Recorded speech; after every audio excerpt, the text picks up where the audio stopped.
Muy buenas noches a todos los oyentes. Muy agradecido con el doctor Galat y todo el equipo de Teleamiga por esta oportunidad de estar hoy aquí con ustedes. Muy agradecido también con toda esta oportunidad de compartir con la audiencia este estudio bíblico profético titulado La generación de la higuera. Este estudio lo hemos partido en 3 secciones, en 3 bloques. La primera se titula Premisas, la segunda sección se titula Brotes y la tercera ya pasamos directamente a las conclusiones. Comienzo con un pequeño recuento o contexto histórico para que nos podamos situar en los tiempos del Reino Unido de Israel, que tuvo 4 reyes, Saúl, Isboset, David y Salomón. Luego de Salomón, el reino se dividió en 2 partes, los reinos del sur, el reino de Judá, que tuvo también 20 reyes después, y el reino del norte, el reino de Israel, que también tuvo 20 reyes. Históricamente hay 2 sucesos que son muy relevantes en cuanto a este estudio. Las tribus del norte fueron deportadas a Siria y nunca regresaron. La mayor parte de estas personas se dispersaron por todo el mundo, pero principalmente en Europa. De ahí vinieron también a América con la colonización y nosotros somos descendientes de las 10 tribus del norte. En cambio, las 2 tribus del sur, Judá y Benjamín, fueron deportadas a Babilonia. Esa deportación ocurrió en el año 586, después de la destrucción de Jerusalén y del Templo de Salomón. Estuvieron 70 años en Babilonia y después sí regresaron a su tierra. Este va a ser como el contexto básico histórico que nos va a permitir enmarcar este estudio.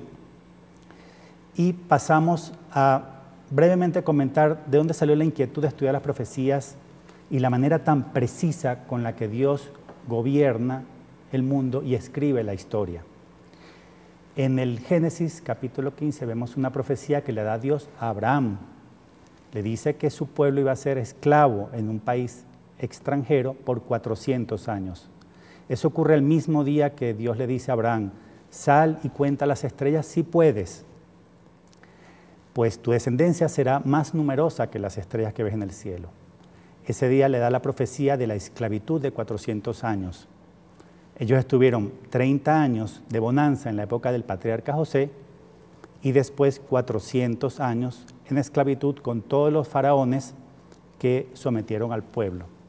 Vemos en el Éxodo capítulo 12 cómo fue el cumplimiento de esta profecía y dice aproximadamente así: el mismo día que se cumplieron los 430 años, ese día salió Moisés hacia la tierra prometida. Qué interesante, fue exactamente ese mismo día. Se cumplían 144,000 días, exactamente el día que él salió con el pueblo hacia el desierto. Seguramente Moisés no sabía que estaba cumpliendo una profecía con esa absoluta precisión, pero a nosotros nos dice que Dios sí escribe la historia con precisión absoluta, pues como dice el libro de la sabiduría, capítulo 11, todo Dios lo dispone con medida, número y peso, y de esto de una manera absolutamente precisa. Muchos otros ejemplos, comentaré un par de ellos brevemente. Los 70 años de cautiverio en Babilonia son exactamente 25,200 días y se cumplen el día que Zorobabel parte de vuelta hacia Jerusalén con una parte del pueblo. Se cumplen exactamente 25,200 días el día que él parte, de manera que Zorobabel posiblemente tampoco sabía que se cumplió con esa precisión la profecía bíblica. Y una tercera bien relevante que vamos a ver durante el estudio, asociada a la profecía de las 70 semanas de Daniel. Desde el decreto Artajerjes, el 14 de marzo del 445 a.C., hasta el 6 de abril del año 32, se cumplen las primeras 69 semanas de la profecía de Daniel. Son exactamente 173,880 días. Se cumplen el día que Jesús entra sobre un asno a Jerusalén, lo que yo llamo el primer domingo de Ramos, y es proclamado príncipe Mesías. Fíjense qué interesante, las profecías se cumplen con ese nivel de precisión. Nos da temor de Dios, así vemos cómo gobierna la historia. Y ahora yo me pregunto, ¿podemos basarnos en esa precisión bíblica profética para estudiar los brotes de la higuera, en qué fechas se sucedieron y esto usarlo como base para determinar cuándo viene Jesús con un rango de fechas. Justamente eso es lo que vamos a demostrar durante este estudio bíblico profético. Comencemos primeramente en ver qué fue lo que nos dijo Jesús sobre su segunda venida. Si analizamos con detenimiento la Biblia, vamos a ver que Él utiliza 3 palabras clave. Él repite que el día y la hora no lo sabe nadie. Él también utiliza la palabra momento. El momento exacto de su venida no lo conocen ni siquiera los ángeles del cielo. Y eso tiene sentido, porque si se pudiera demostrar la fecha exacta de la segunda venida de Jesús, la gente podría caer en la tentación de postergar su conversión hasta el último momento. Dios no quiere que sepamos la fecha exacta de su segunda venida. Lo que quiere es que permanezquemos en vela y no posterguemos nuestra conversión. Entonces, es un hecho que el día y la hora no lo sabe nadie y no debemos ni siquiera intentar determinarlo. Pero eso no significa que no podamos saber nada sobre la segunda venida de Jesús. Hay un paradigma cristiano muy común que vamos a demostrar que está errado. Dice así: como Jesús afirmó que nadie sabe el día y la hora, no podemos saber ni el mes, ni el año, ni la década. O bien, como Jesús afirmó que no se sabe el momento exacto, no podemos saber el tiempo o momento histórico de su venida. Pues bien, esa conclusión es errada, de manera que el paradigma no es cierto. Simplemente vamos a demostrar que sí se puede determinar el año de la venida de Jesús con un rango de fechas bastante preciso. E incluso les pido notar lo siguiente: los discípulos le preguntan a Jesús sobre el tiempo de su segunda venida y Él da una respuesta. Si Él no hubiera querido que supiéramos nada de su segunda venida, Él los hubiera podido regañar o al menos exhortar a no hacer esa pregunta. Pero vamos a ver que Jesús sí responde a sus discípulos cuando le preguntan sobre su segunda venida. Pasemos entonces a revisar con detenimiento esta parábola de la higuera.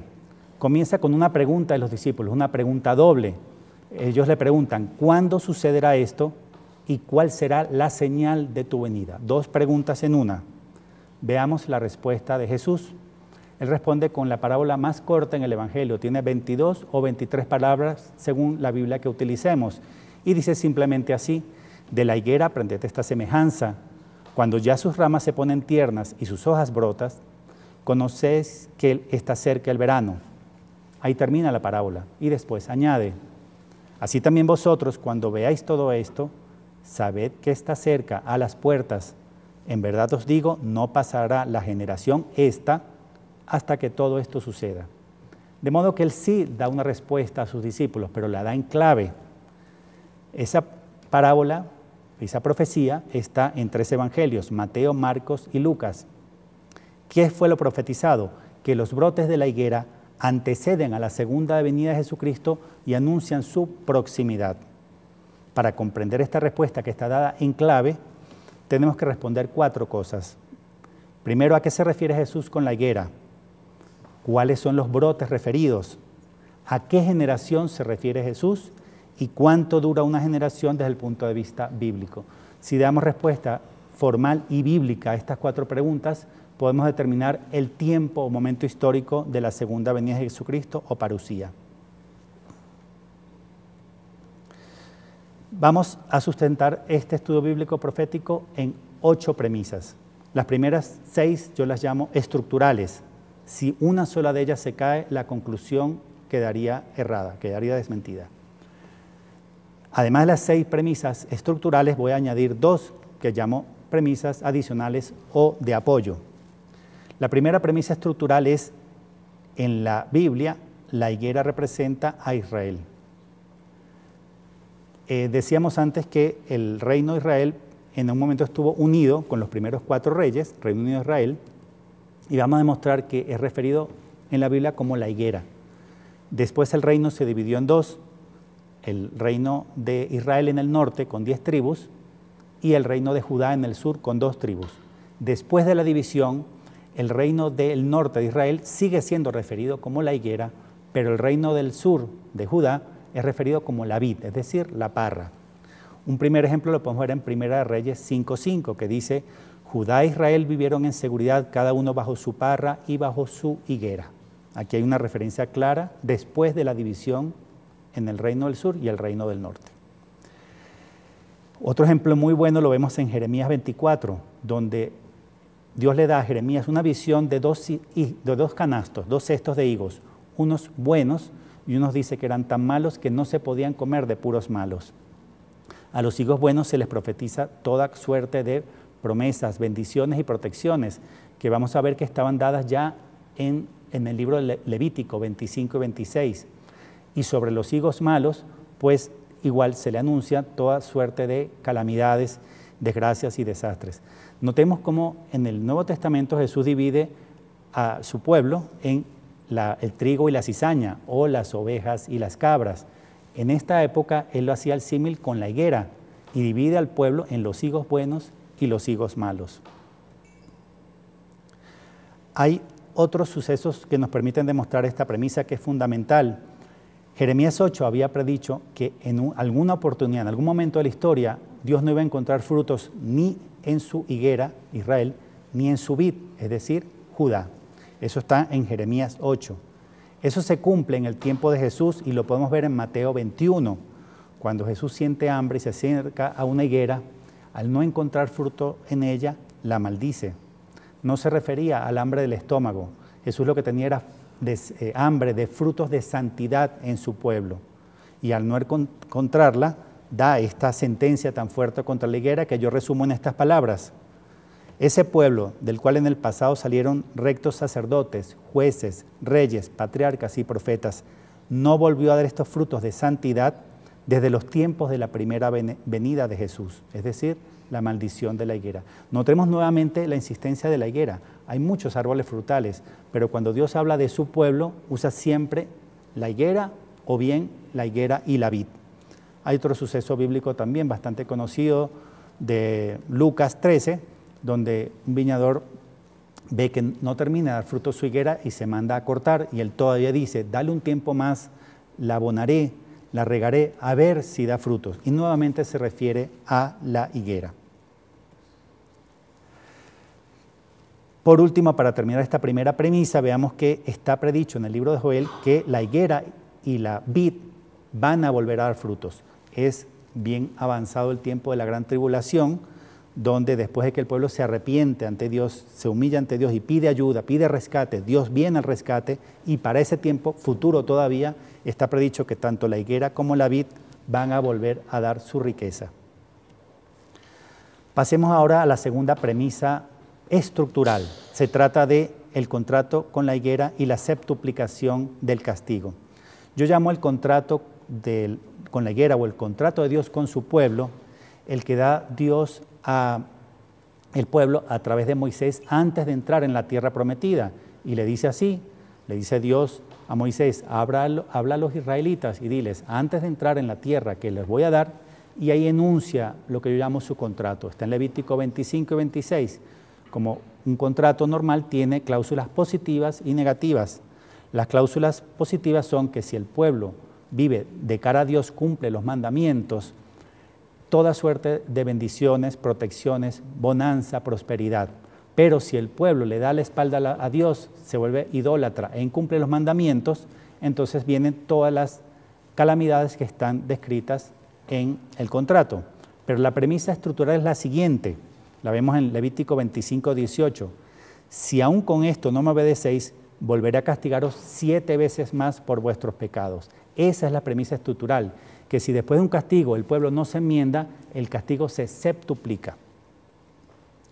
Pasemos ahora a otra premisa estructural, y dice así, un tiempo en la Biblia es un año profético de 360 días y además dividido en 12 meses de 30 días.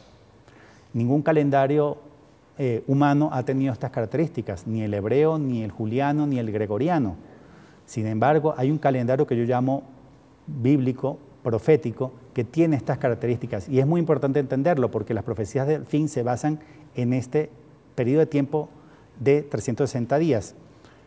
Lo vemos, por ejemplo, en Daniel 7:25, está hablando del falso profeta, dice que proferirá palabras contra el Altísimo, intentará cambiar la ley, ya está ocurriendo, y dice que los santos serán entregados en sus manos un tiempo, 2 tiempos y medio tiempo, es decir, 3.5 tiempos. ¿Qué significa eso? es importante saberlo para poder llegar a este estudio, a estas conclusiones?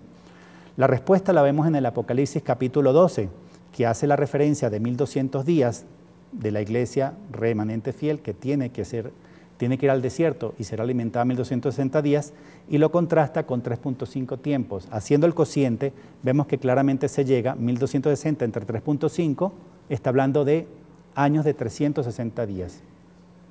Además dijimos que está compuesto por meses de 30 días todos ellos. Eso lo podemos ver en Apocalipsis 11, donde se compara 42 meses con 1260 días. Si hacemos el cociente, vamos a ver nuevamente que 1260 entre 42 da 30. Fíjense que esta manera de medir el tiempo, que no es de ningún calendario humano, por decirlo así, era la manera como se medía tiempo al principio, en los orígenes. Y eso lo podemos ver, por ejemplo, en el Génesis. Viendo el diluvio universal, el día y mes en que terminó y finalizó, podemos determinar que en esa época era así justamente como se medía el tiempo. El diluvio, dice Génesis 7, que comenzó el día 17 del mes segundo y terminó el mismo día 17, pero del mes séptimo, es decir, 5 meses más adelante, pero también dice que corresponde exactamente a 150 días. Al hacer el cociente vemos 150 entre 5 meses nos da meses de 30 días. De modo que tenemos una manera diferente de medir el tiempo y es fundamental entenderla para poder demostrar la tesis que presentamos en este programa. También podemos comprobar que el año profético es de 360 días con la profecía de las 70 semanas de Daniel. Esta importante profecía, que es básica en este estudio, la voy a explicar con más detenimiento un poco más adelante. Aquí solamente quiero referir algo crucial.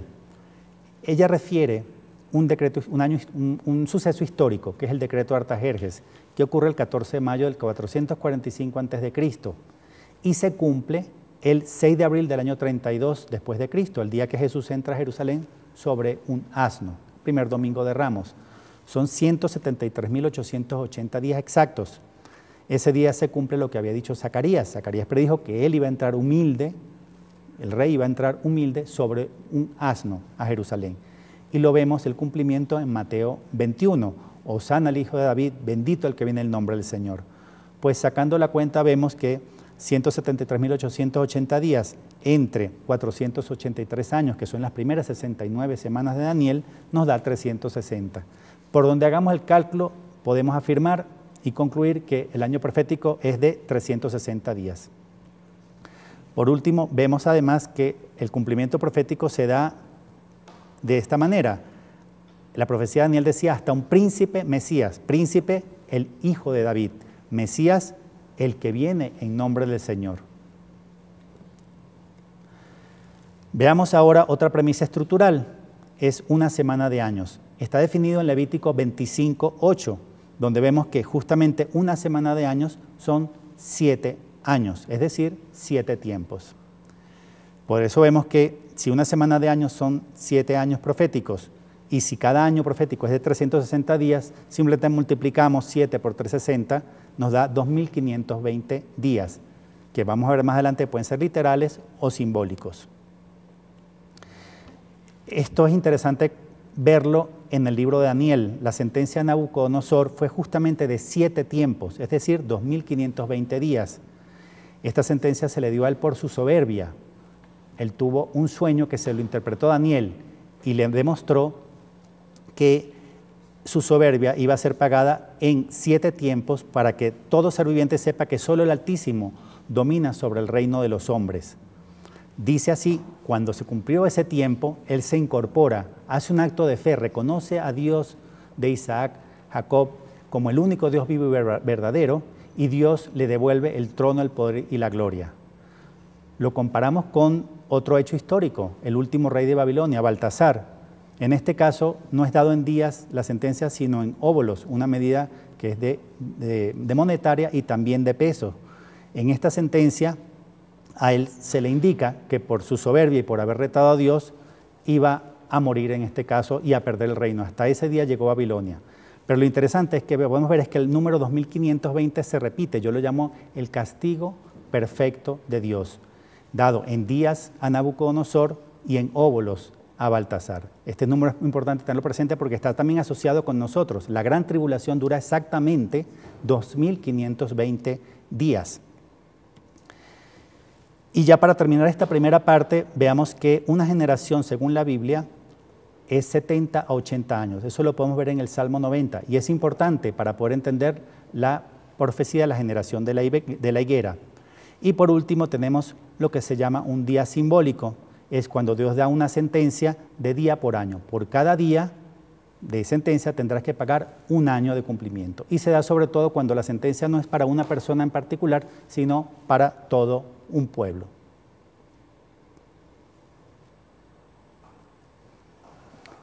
Buenas noches. Seguimos entonces con este estudio bíblico profético y pasamos a la segunda parte, titulada Brotes. Estamos analizando la parábola de la generación de la higuera de Jesús, que dice así: cuando sus ramas están tiernas y brotan las hojas. Vemos entonces que para que las hojas broten, tienen que primero ponerse tiernas las ramas. ¿Qué significa esto y cuándo ocurrió? Pues las ramas se ponen tiernas gracias a la declaración de Balfour, que ocurre cerca del final de la Primera Guerra Mundial.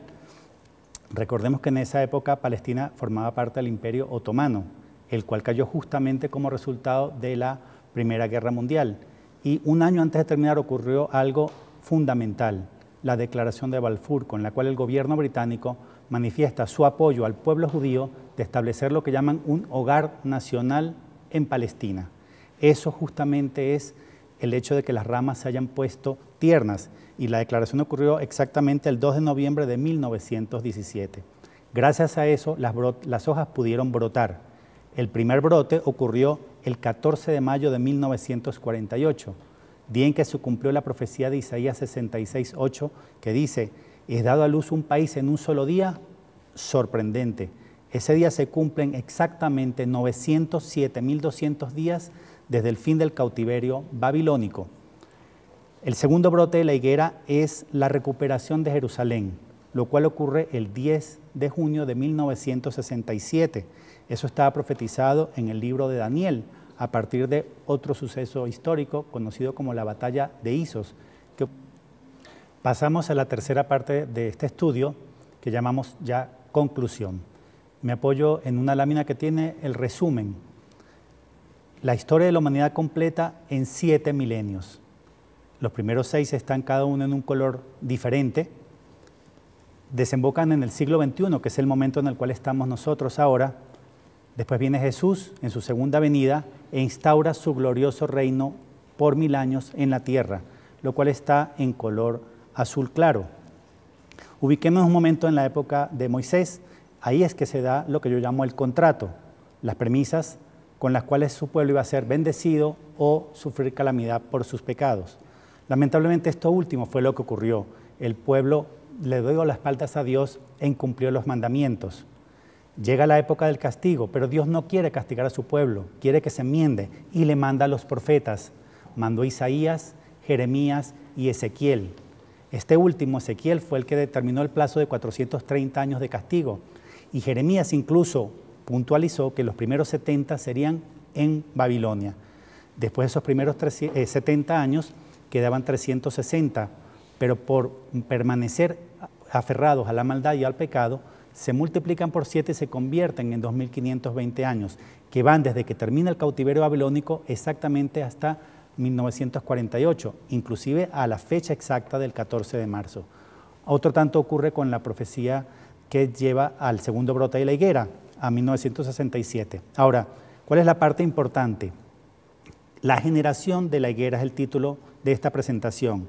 Es justamente la que inicia en 1948, que es la fecha del primer brote, y termina en la década que va de 2018 a 2028. De modo que podemos demostrar bíblicamente que es en la próxima década, 2018 a 2028, que va a ocurrir tanto la gran tribulación como la parucía o segunda venida de nuestro Señor Jesucristo. Ahora pasemos brevemente a expandir un poco lo que aparece en color rojo, que es justamente el siglo XXI, el momento en el cual estamos nosotros. El periodo actual yo lo llamo pretribulación. Estamos en la fase final de ese periodo de pretribulación. Lo que viene a continuación es la semana 70 de Daniel, también llamada el septenio del anticristo, y consta de exactamente 2520 días, es decir, 7 tiempos.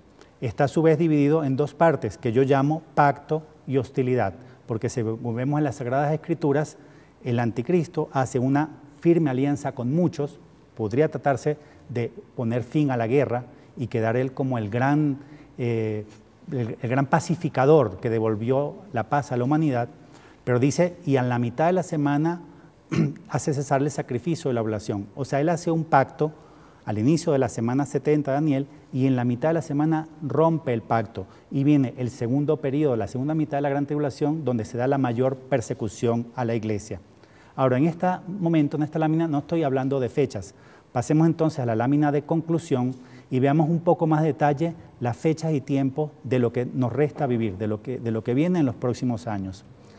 La conclusión de este estudio bíblico profético es la siguiente: los brotes de la higuera anteceden a la segunda venida de Jesucristo y anuncian su proximidad dentro de un plazo de 70 a 80 años. La generación de la higuera, que son los nacidos en el 48, vivirán la gran tribulación y la parusía. Veamos ahora las 4 opciones que nos quedan con respecto a esto.